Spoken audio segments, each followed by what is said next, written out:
Yeah, these accusations have been piling up over the course of months now. They've come to us from the detainees themselves, their lawyers, family members, and from rights groups. And now DHS funding is up for debate. Some lawmakers say they want changes before they'll approve any money. This is what Vilma Palacios had to say about the South Louisiana ICE Processing Center. It just wasn't clean at all, and we just weren't provided things that we needed all the time. The former LSU nursing student was deported in December after being detained there for 6 months.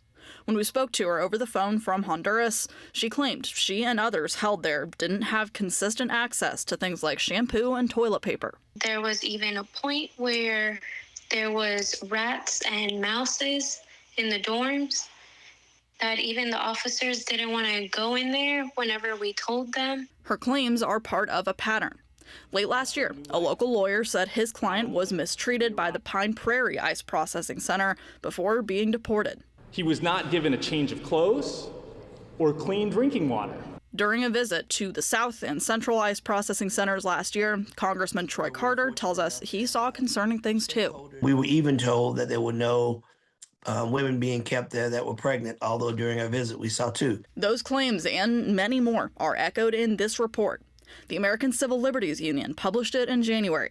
It says it's based on more than 2,000 interviews with detainees in Louisiana ICE facilities. They report urine and feces flooding onto floors, water containing metal shavings, and poor treatment for women experiencing miscarriages. Right now, Democratic and Republican lawmakers are in the process of negotiating funding for the Department of Homeland Security, which oversees ICE. Troy Carter says conditions at ICE facilities and lawmakers' access to them is one of his party's sticking points. We're not going to continue to give them millions of dollars, billions of dollars to violate the Constitution or to violate the rights of individuals. Lawmakers will have to reach a compromise to fund DHS by Friday. Otherwise, there could be a partial government shutdown. I did reach out to the DHS and ICE specifically last week and then again this morning. I asked them about health and safety concerns at Louisiana facilities in general and what safeguards were in place to make sure policies were being followed. I also mentioned those specific accusations in that story, including that there were pregnant women held at one facility. Today they responded with a lengthy statement from Assistant DHS Secretary Tricia McLaughlin.